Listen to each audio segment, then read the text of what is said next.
So we've been having a packed day so far, and right now I'm about to talk about preconfs on Mainnet. We've been talking a lot about research. We've been talking a lot about how things are going on testnet and what we anticipate. But how does this turn into real money from monopoly money? I think there's a lot of anticipation about having all of this tech go to Mainnet. So now we're going to dive into it. So when you think about preconfs on Mainnet, really, it's important to kind of define what we mean. So we've had this definition for a long time. So we define a preconfirmation as a credible heads up before a confirmation happens, right? So this is kind of a more universal definition, not specific to blockchains. You can think of this in kind of the Amazon context, right? Amazon gives you a check mark and it says, okay, like your package will be there in 2 days. That's also a pre-confirmation, right? So in our case on blockchains, essentially, a pre-confirmation is any credible entity giving you this heads up. And that could be a block builder, that could be a proposer, that could be a solver. And that's really important to understand because we're going to have different flavors as we discovered in the earlier chat. Now, we've built mev-commit. And mev-commit's been on testnet since January. Now, it has gone through 2-3 evolutions. It's really kind of a fast games network, as we say it. Fast games are these games that are played basically intra-block, so things by construction Ethereum does not have access to. You can play many of these fast games within a single block, and mev-commit facilitates all of these with an encrypted mempool. Now, in January, we launched this thing. We had some early tests. In April, we launched a privacy protocol, which made the mempool entirely encrypted. So basically, when you send a transaction over mev-commit and a block builder commits to it, Primev cannot see it, nobody can see it, nobody can censor it because we cannot see it. So that's very, very important. That came in April. And in July, there was a lot of pre-confirmation interest from across the ecosystem with ETHCC happening and everything else. And right around that time, EigenLayer also launched, and we had the AVS go up in EigenLayer. Today, about 25 operators participate on the mev-commit AVS on EigenLayer on Holsky. So that came in July, and then around September, we were very happy to be one of the first to create a Symbiotic middleware. And now Symbiotic is also going to Mainnet, and we will be going to Mainnet along them.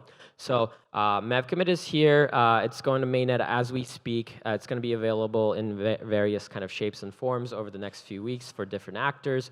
You're going to have proposers and validators opt in. You're going to have relays start supporting it. You're going to have block builders come online, and basically you'll be able to engage with pre-confirmations hands-on in Mainnet. Now, what is mev-commit? It's really this concept of a bidder and a provider. Now, as I said, the provider can be block builder, it could be proposer, it could be really anyone. We anticipate it to be the block builders in most cases, but in L2s, they could eventually be sequencers as well. And then you have this bidder node where you can just send a transaction and bid for it, and your bid decays in real time. So it's the first type of Ethereum transaction fee mechanism, TFM, that has this time dimension that's considered in there. And this really protects you because at the end of the day, you want a pre-confirmation as soon as possible. So it incents the ecosystem and the players in the right way for this fee to decay in real time so that you're not kind of waiting till the end of the slot to get your pre-confirmation, which would be meaningless. So essentially, you can run a bidder node and kind of do all of this, but we're also working on different kind of products to kind of abstract this so that you can just kind of use it from your wallet too. Now, like I said, you have many different actors here who can be bidders or providers, and they can be bidders for each other, whereas solvers, providers for others. So based on your role in the MEV pipeline, you can take on different roles, and depending on how you want to view things, like for example, you could be an L2 and you might want to submit blobs to L1, you might want to get them pre-confirmed, in which case you would be a bidder. But if you want to use it for your own users as a base rollup, you could be a provider. It kind of keeps this optionality for how you want to act in your network. And like I said, mev-commit has an encrypted P2P network, and it has a fast games chain. This means that you can also launch contracts on this chain. So if you're a validator, you can say, hey, you know what? Only kinds of blocks. You can create a contract on that, and block builders can read that and make sure that they can send you blocks that kind of abide by those rules that you come up with. And you can be a searcher or solver and create your contracts and do all sorts of other things. Or you could be build a pre-confirmation protocol on it and commit to your own transactions and have block builders read them through this contract. really interesting here is that, one, it's private and it's only visible to the people that you give access to, but it's also verifiable because it's a contract on chain, so everybody can see it in the sense that everybody can verify that, hey, this was committed to at this time. They're not equivocating, that they're not doing any kind of funny games to kind of neg me out of my transaction here. Okay, so we have this Validator registry. It's already a little outdated in terms of the security, but we've had 40,000 or so validators on Holesky that have been supporting this for quite a number of months now, and we've had a lot of results that came from their participation that, although does not really map to mainnet one-to-one because it's testnet ETH, it gives us a sneak peek into the view of behavior of bidders and what we should anticipate on mainnet.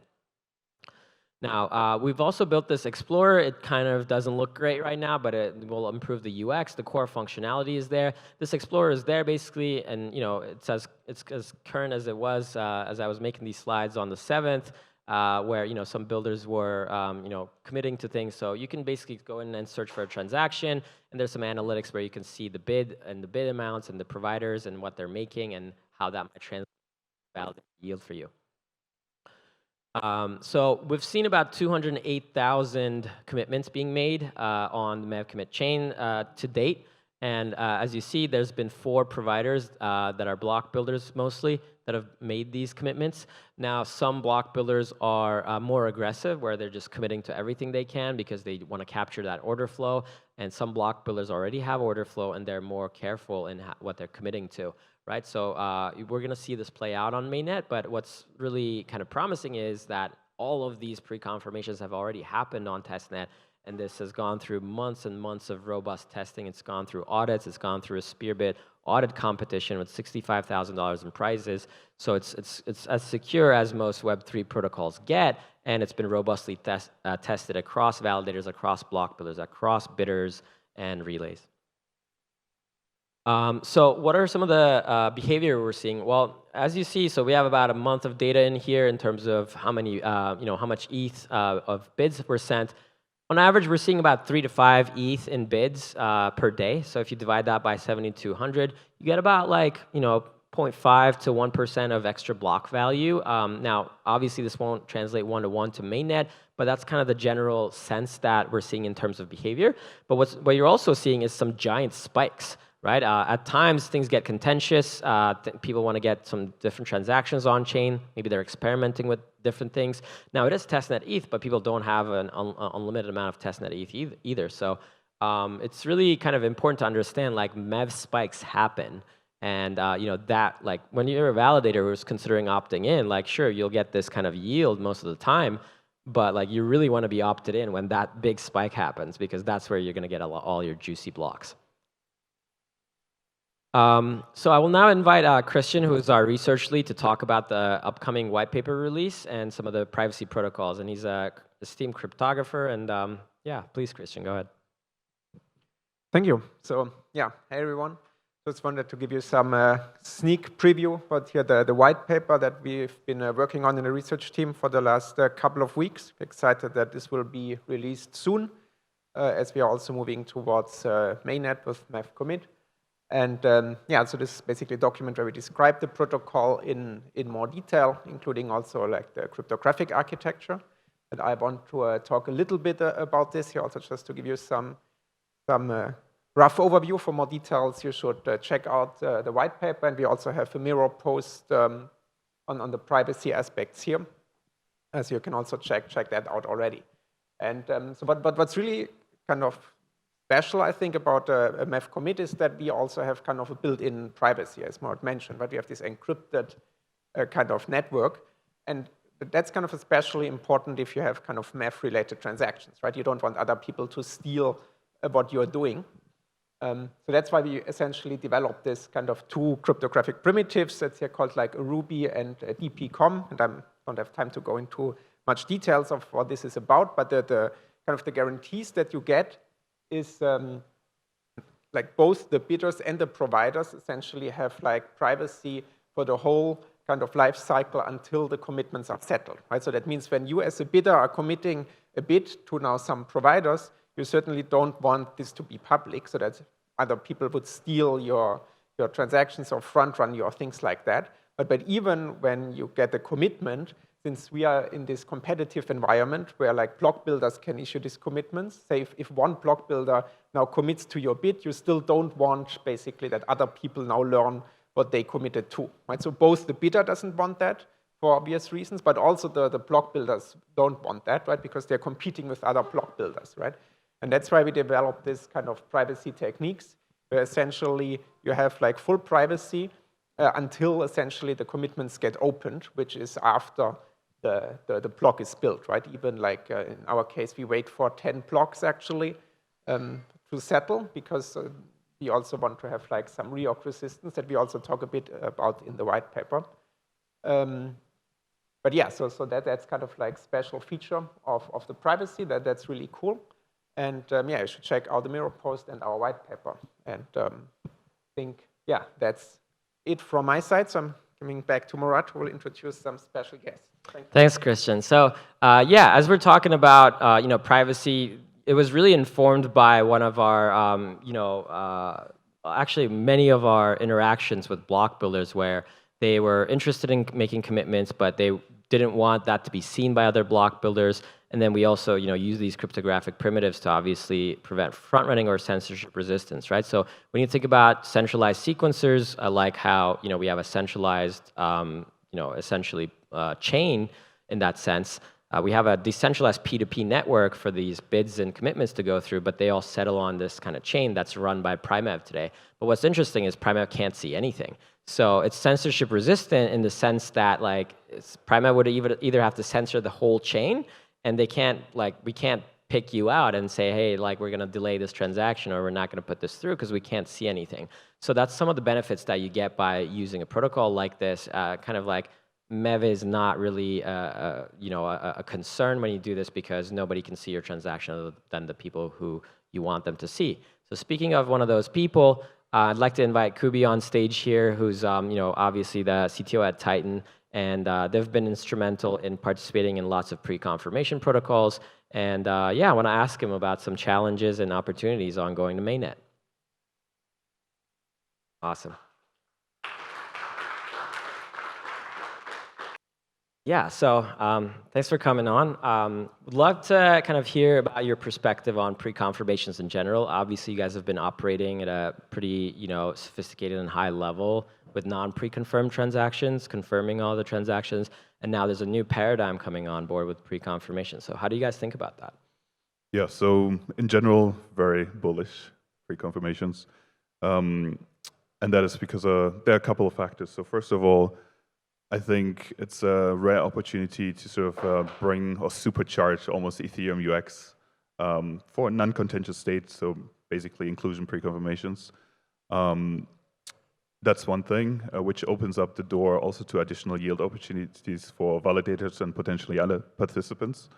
But then, very interestingly, it also opens up the door to decentralized block production, which is somewhat counterintuitive and also especially coming from a builder. But I guess today you have the current supply chain where you have like the proposer at the end, and you have the originators at another end, and then it goes through like all these actors like OFAs, like mempools, builders, relays, and then eventually ends up at the builder. We kind of collapsing the supply chain with some types of pre-confirmations, specifically leader-based pre-confirmations, where now you establish this direct connection to the proposer. The interesting thing here as well is that now there are like infrastructure pieces that are being put into place where the proposer has a bit more autonomy over block production, which is another like nice side effect of this. So basically just the promise of having better UX, creating additional yield opportunities has created a bit of momentum. Is now sort of reshaping the landscape a bit. And when PBS was initially introduced, there kind of was this idea of let's have decentralized oversight and centralized block production, just because it's very resource intensive.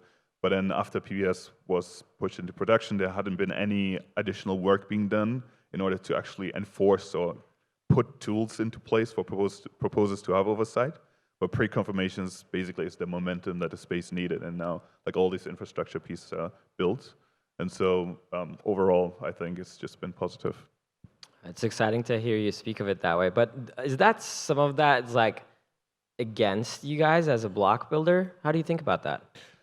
So against, I wouldn't say against. So I think in general, like if you arrive at a market structure that is not in line with like the ethos of the space, the market keeps being in like a high entropy state, so to speak, right? Because like the space or mechanism designers will keep tinkering and changing screws, and the landscape is going to keep reshuffling. And there's a lot of uncertainty with all kinds of actors that are in the space. And so it might be like very short term, might not be great if the idea is to have like one centralized block builder, but that's not what we are trying to do anyway. So. Well, that's really refreshing to hear that perspective, actually. I know there's definitely entities that are trying to kind of take it all in, right? So it's you know, PBS has turned out to have these two large block builders that, you know, create 80, 90% of blocks.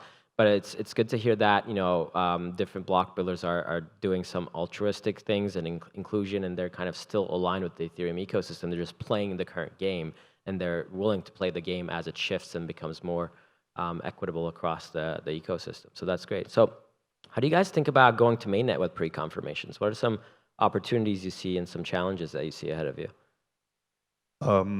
So opportunity is just like the promise of pre-confirmations, right? Like the UX, the additional yield, like all these other things that people are excited about. But the challenge is really coordination across a lot of actors. And so last week there was sequencing week in Chiang Mai, and we got like a lot of the teams that are working on pre-confirmations in one room, and we had this shelling point to try and get like the first like community-based pre-confirmation with like all of the different teams that are building, including node operators and relays and builders and protocols, like including you guys. And so I think having these shelling points where we can get everyone to rally and have this momentum so we can push forward, agree on standards and all of this, those are the main challenges. And this is one of the few sort of moments where we have this shelling point, so we're just trying to leverage it and get it over the line. Yeah, that makes a lot of sense. I mean, I've started thinking of these protocols as essentially like different layers of PBS in a sense. And when you think about it as like how L2s are, it's almost as if like we wanted all L2s to kind of go on, you know, mainnet around the same time, or you know, do the same thing at the same time. But like you have optimistic rollups, you have ZK rollups. Like optimistic rollups have small blob needs, ZK rollups have lots of data. They have to use lots of blobs, and ZK tech isn't as fast as, you know, optimistic rollups. So it's difficult to kind of put them all in the same box, and we're kind of experiencing some of that too as kind of a privacy first, you know, protocol where, you know, a lot of the APIs being designed, for example, are you know, for the user to send the transaction directly to someone for them to get it on chain. But then, you know, in our case, they shouldn't see that transaction because they get information privilege, right? If you're all sending your transactions to this one guy who's going to get it on chain and who's not a block builder, then that guy has an incentive to kind of front run you, or maybe use that information in a centralized exchange, for example. Even though they don't directly affect you, they can affect the same price that you're working with. So we're trying to kind of find these mediums where these protocols kind of work together, but also move along in the same line, and that ends up kind of having basically you move as fast as the weakest link, which is sometimes problematic, right? But it's also good for the ecosystem to kind of see all of these approaches and all of the different flavors as we've explored in the previous panel here to move forward. Okay, yeah, so what's next for Titan regarding pre-confirmations? Trying everything else? I mean, I guess one other big promise of pre-confirmations is like this idea of base sequencing, right? So that the L1 can become the sequencer for rollups. And so as part of building a bunch of these infrastructure pieces that are needed to get this to production, we're also looking at like, what does that mean? What are the intricacies? Can we enable composability? And there's still a lot of research questions and question marks around that. Yeah, we were spending time on that. Sounds like it's going to be a really exciting rest of the year and new year, guys. So thank you, Kubi, for joining me on stage, and thanks, everyone. This is Preconfirmations on Mainnet. We now have a mini lunch break, so definitely take some time, get some fresh air in the beautiful garden, and speak to the awesome people. Stephen, if you go to the next slide, we actually have an awesome graphic here that demonstrates how we're going to go to Mainnet. And in the last one, we have in the next slide. I just want to remind you that time is money when it comes to pre-confirmations. And in the last one, we have a QR code actually that you can use to scan. And this QR code allows you to get into some of our Telegram groups, particularly ones where you'll be able to essentially bring on your wallet to use pre-confirmations on Ethereum.